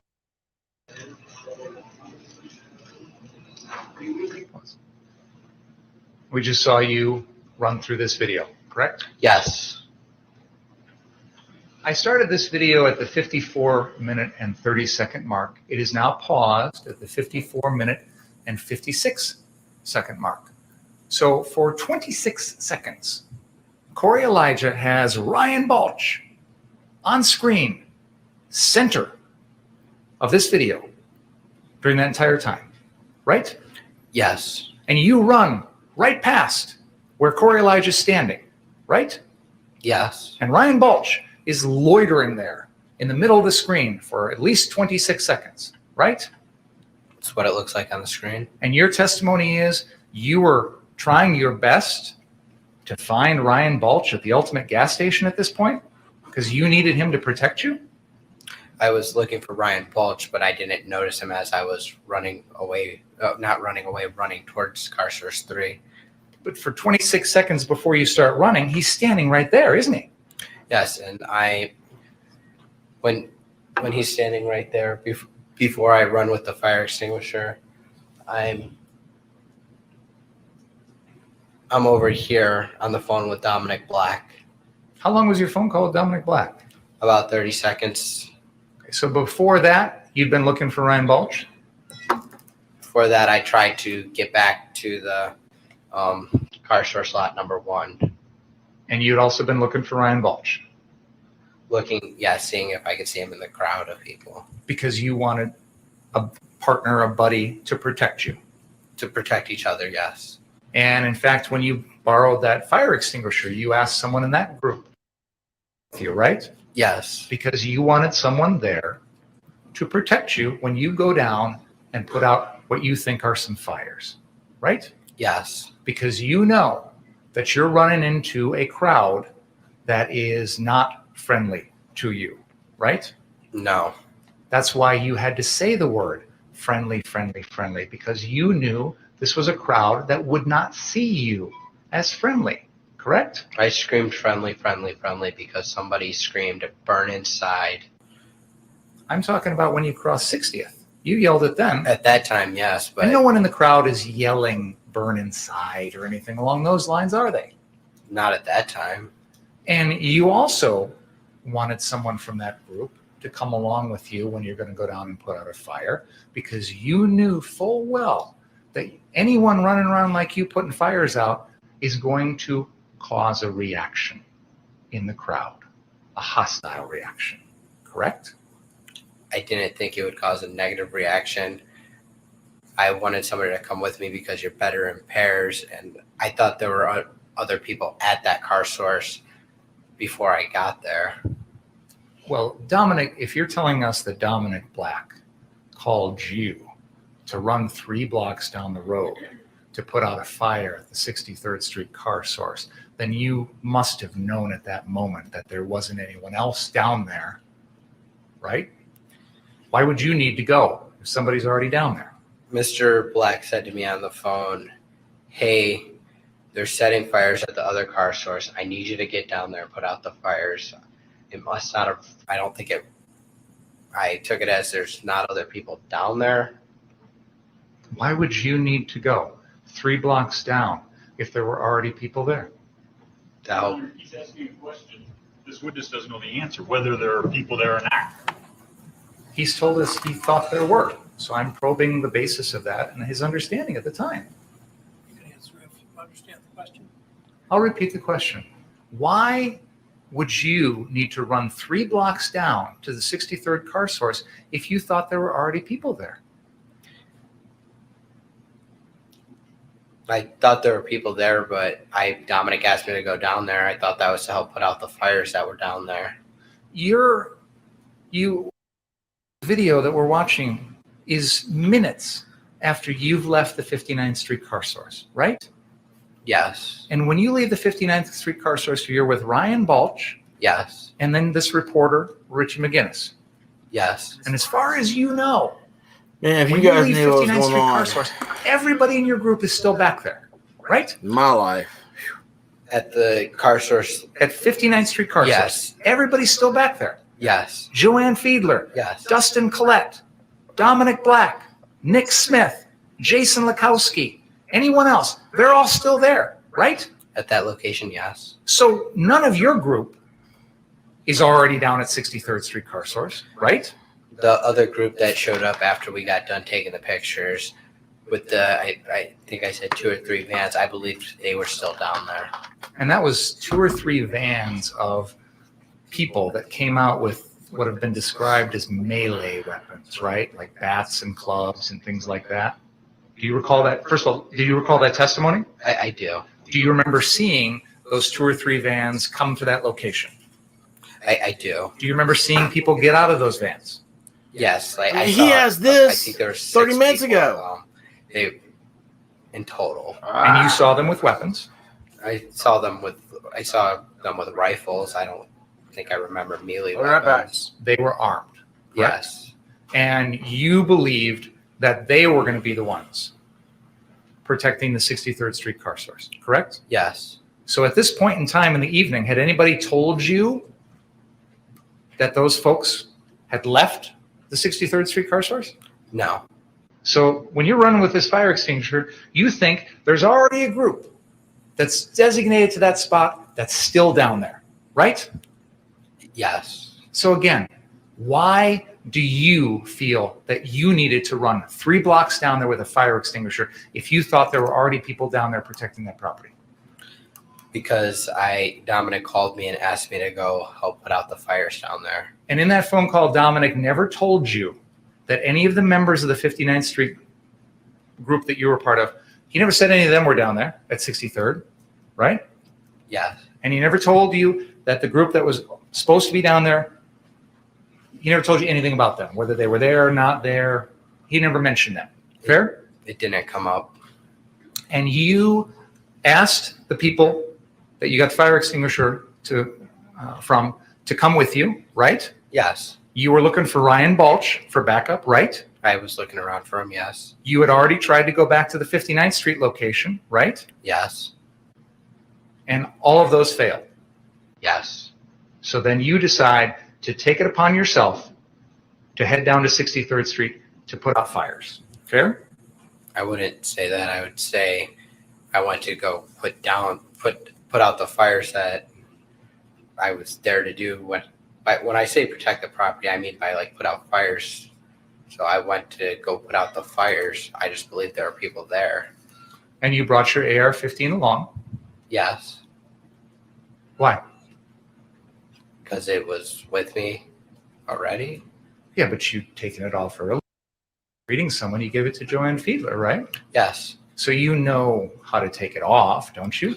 Yes. And you can make a choice on your own whether or not to go armed with it or whether to give it to the person who is the lawful owner of it on that date, Dominic Black, correct? I didn't take my rifle off there because there was nobody I could hand it to. And when I took it off to hand it to Joanne Fiedler, I was in a safe spot in the corner of the building where there were people protecting me at that time right there. When I went to go to the car source number 3 to put out the fires, there was nobody I could hand my rifle to that could protect me while I'm providing first aid to somebody. But you still knew you had it. My rifle, yes. You still knew you had it strapped around your body. Yes. And you made a conscious decision to bring it along, right? Yes. Why? Yes, the answer.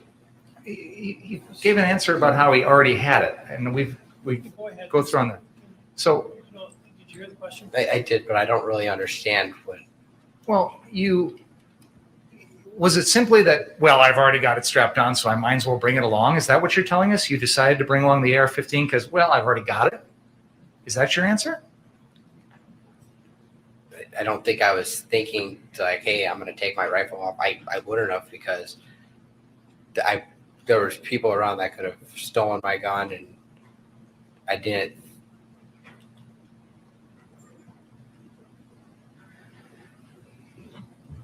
I didn't take my rifle off because I was going there alone. I was going to be running there alone, and I didn't take it off because no one else was there to protect me as I was going there. So that's why I brought it. For protection. Yes. You brought it along down there because you felt like you would need to protect yourself against someone else harming you. Correct? If that would have happened, I would have protected myself, but I didn't think I was going to be attacked and ambushed. But you just said you had it for protection. What were you expecting you would need protection from? I thought we had covered much of this before. I'm specifically focusing in on the time period where he is heading down to the 63rd Street car source. I have not asked him about this yet, Your Honor. Well, go ahead, but you need to pick up the pace somewhat. When you decided to bring your AR-15 loaded with 30 rounds down to the 63rd Street car source location, what did you think you needed protection against? I didn't really think I was going to have to protect myself. You told us just now you brought it along for protection. I did, but I didn't think I was going to need to protect myself. You brought it along for protection, but you didn't think you needed protection? It's not what you said. Objection. I'm trying to clarify the two different answers that I think he just gave, Your Honor. Well, go ahead. Do you understand the question? Not really. I asked you why you brought the gun. You said you needed it for protection. I said, protection against what? You said you didn't think you needed protection. I'm confused. Can you help me understand why you're telling us you needed a gun for protection, but you didn't think you needed protection? I brought the gun for my protection, but what I was saying is I didn't think I would have to use the gun and end up defending myself. So you, in this video, are running. Yes. You run across the screen. Yes? Yes. And then I think you testified on direct that as you made it down the block, I don't remember exactly how you phrased it, but you stopped running and you walked for a little while. Is that right? I jogged and walked occasionally. Carrying the fire extinguisher and your gun. Yes. And you're alone at that point with no backup, right? Yes. And you testified that when you got down to the 63rd Street car source, you indicated that you came upon that vehicle we've been calling the Duramax. You know what vehicle I'm talking about? I do. And you indicated that when you got there, you walked around that vehicle and you saw a person that you now know to be Joshua Zeminski. Is that right? I walked up to the Duramax. Yes. You didn't know Joshua Zeminski's name at that point, correct? No. You hadn't taken any notice of him at all up until that moment, all night long. Fair? Fair. This is the first time that you see that this is a person that comes to your attention. Fair? Yes. And you said he had a gun in his hand. Yes. And you put the fire extinguisher down on the ground.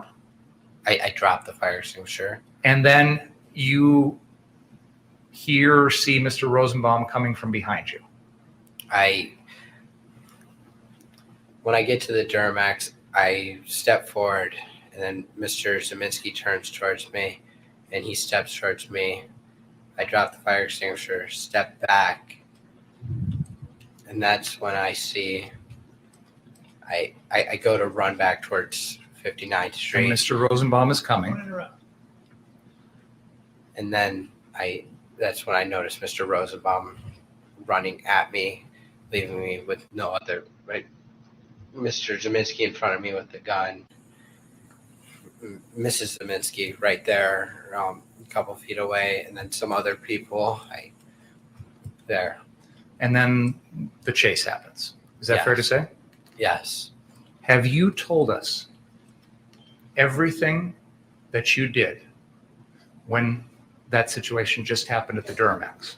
Yes. Can we play the iPad, please? The iPad with the drone video. This is exhibit number 73. I don't know what are you guys going to do?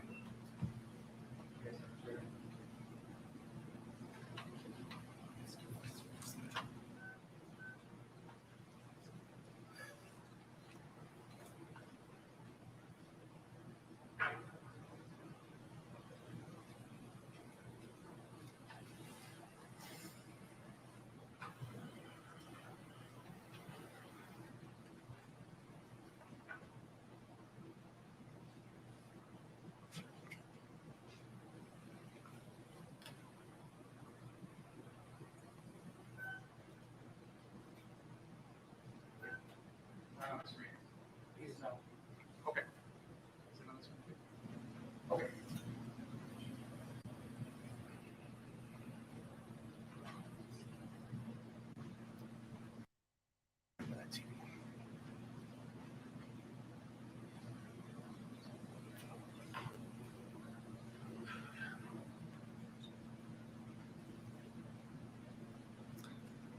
Mr. Rittenhouse, this is a video that has been admitted into evidence as exhibit number 73.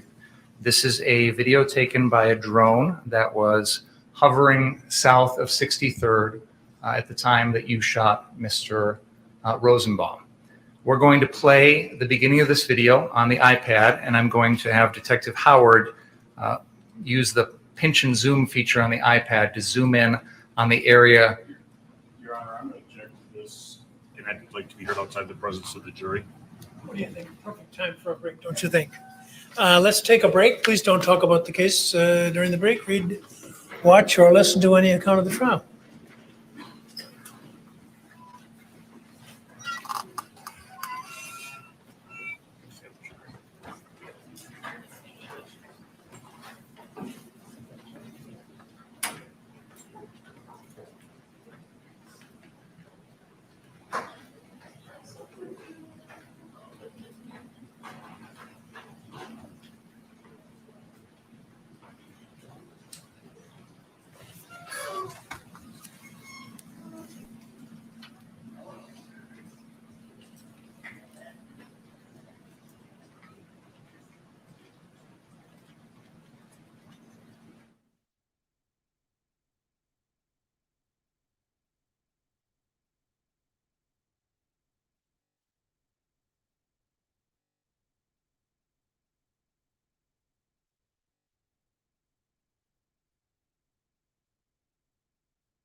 What's up? Your Honor, What, excuse me, what? I think they went upstairs, though. Go ahead.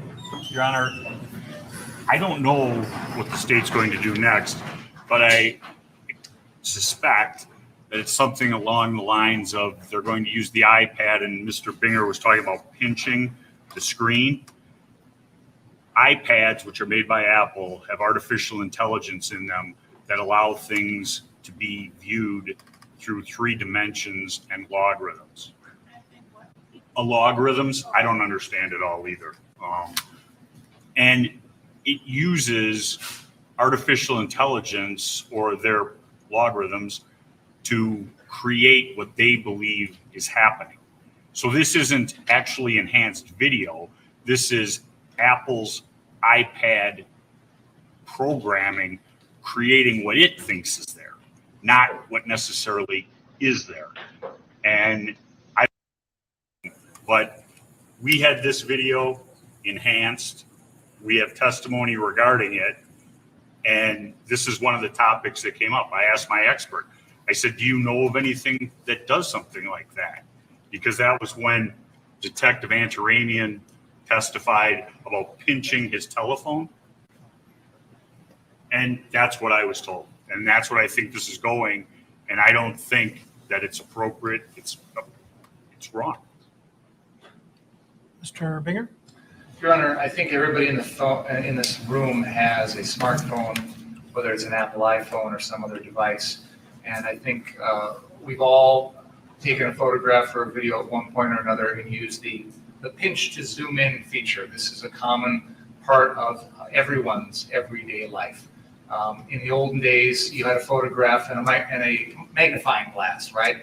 That doesn't change the photograph. When you use a magnifying glass to look at words on a paper or a photograph, the magnifying glass doesn't change the image. It doesn't change the pixels on the paper. It doesn't change the words in the book. All it does is make them easier to see. The pinch and zoom feature on the iPad or the iPhone or an Android phone, whatever device everyone in this room has, does that exact same thing. Now, if counsel has an expert who will say that this is unreliable or distorting the image or something along those lines, even though this is something everybody in this room has done with countless videos and photos throughout the last 10 years of our lives here, this is a factor. This is a feature of everyday life in America now with smartphones. If they want to have an expert come in and say it's unreliable and you can't believe what's on that screen, they can do that. We're still in their case.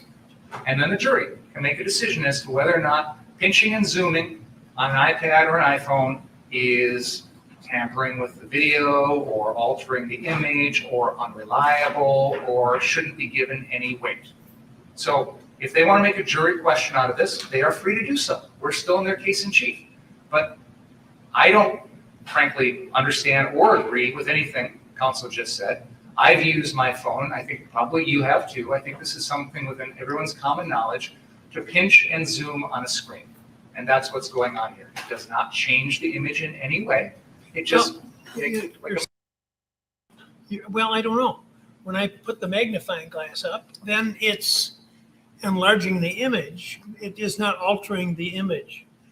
What he's saying, and I think, and I know less than anyone in the room here, I'm sure, about all this stuff, but I'm hearing him to say that they're actually artificially inserting pixels into there, which is altering the object which is being portrayed. And so, you know what, I myself, when confronted with these changes in technology, what I usually do is to admit the evidence, but make sure that the finder of fact is aware of the fact that it is not the original image and the method by which it's been enhanced. You're suggesting that I should make the defense bring in an expert for it. My thought would be that actually you're the one who's offering the exhibit, so you should be in a position to offer evidence as to the fact that it is not distorting the object which is depicted.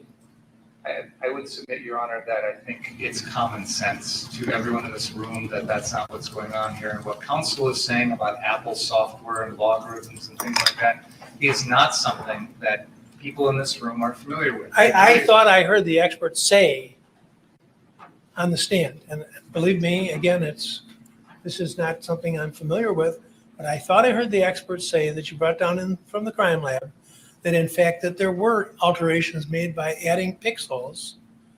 That's an alteration of the image. So I don't have any problem with it being received, but you're going to have someone testify that it's a reliable, I don't want to say mirror image, but because obviously if you insert more items into an area of space, it's going to distort what's depicted. I think, Your Honor, when the pinch and zoom maneuver is used on the screen, it actually, it takes the high resolution that we see here and it brings it into the point where the pixels are actually spread out more. You know what? I'm not going to accept as accurate what Richards is saying, and I'm not going to accept what you're telling me. I said if you can offer somebody who's knowledgeable in these areas, the document or I think you should be allowed to use the image. But this is high risk to me. If you insert more data into an area of space, well, you're wagging your head no. Tell me where I'm wrong. There's no proof in this record that we're doing that, Your Honor. I didn't say there was proof of it. I said you have the burden of proof.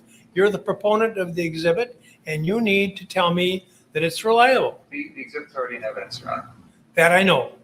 The enhanced exhibit is not in evidence. This is not enhancing. Well, then why show it? I mean, the reason you want to show it is because it enhances the image, right? No, one at a time.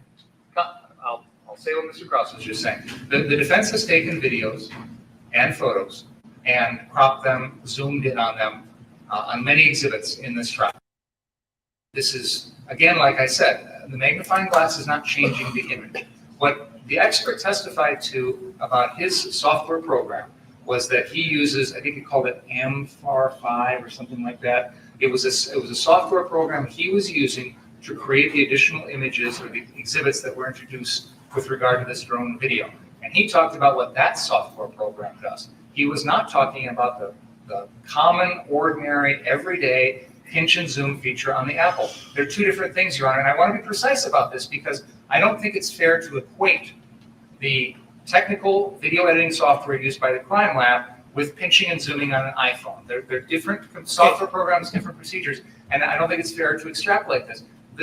Every one of those jurors is familiar with this process. This is a fundamental part of our lives nowadays. It's much like 100 years ago, people used magnifying glasses. This is no different than that. And I think this is common knowledge, And I don't think I need any sort of expertise on this issue. If the defense wants to quibble with it, they have an expert who can offer testimony. But the exhibit's already in evidence. It would be no different than me putting off a photograph of it and then holding up an enlargement. I mean, we had a guy come in yesterday with Walgreens prints. I mean, this is what is done with photographs all the time. There's enlargements done in the lab. It doesn't change the pixels. No. You know, I don't want to hear about what happened earlier in the trial that came in without objection. If you didn't object, then I didn't address it. Now, I'm not going to police this case, so everybody, anytime somebody wants to put some evidence in, I'm going to say, well, wait a minute, what about that? What about that? I have to have an objection. I get an objection, and then I rule on it. During this trial, when either side has exploded an image or anything like that, if you'd have brought in an objection, if he'd have brought in an objection, I would have ruled on it. But to say now, well, this has already been done during the trial. I've got an objection in front of me now. He's suggesting that the amplifying the image is altering what is portrayed, the image which is portrayed, and you're giving me as a defense, it's no different from using a magnifying glass. I don't believe that, because if I take, the image is the same, and all it is doing is improving my poor old vision.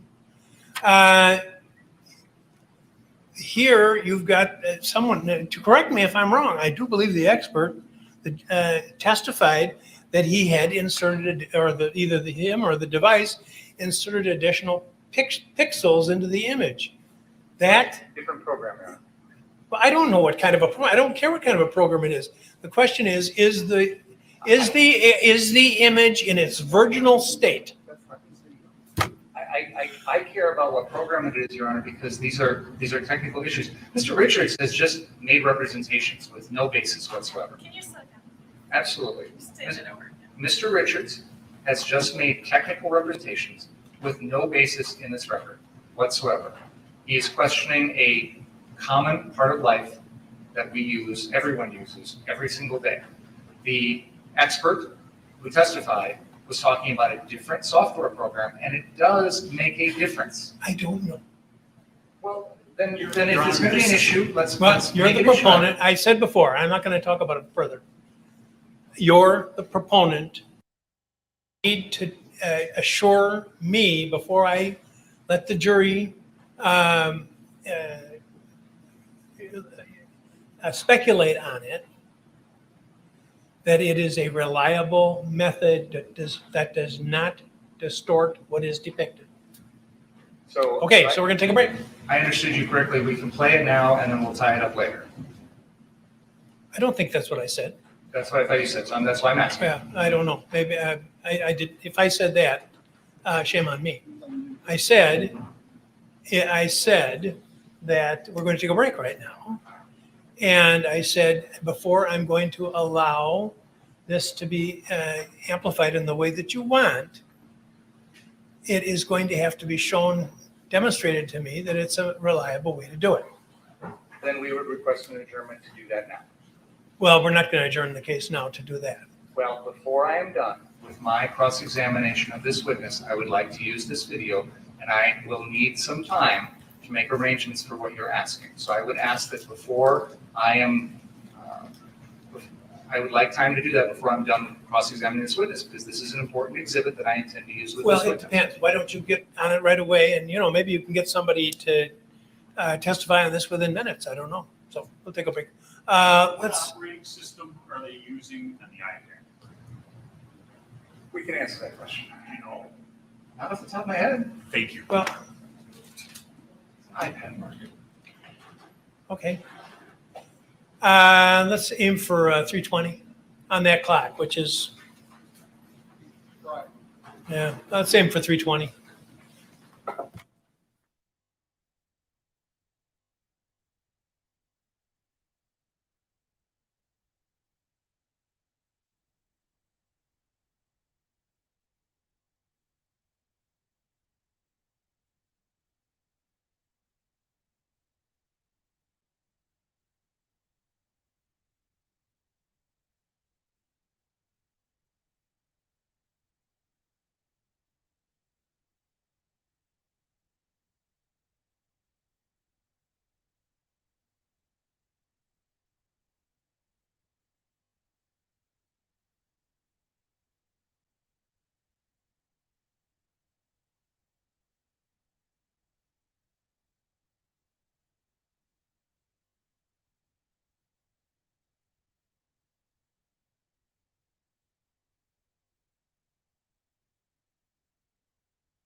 Well, that's nice. I missed the end of the broadcast. So anyway, hope you all enjoyed.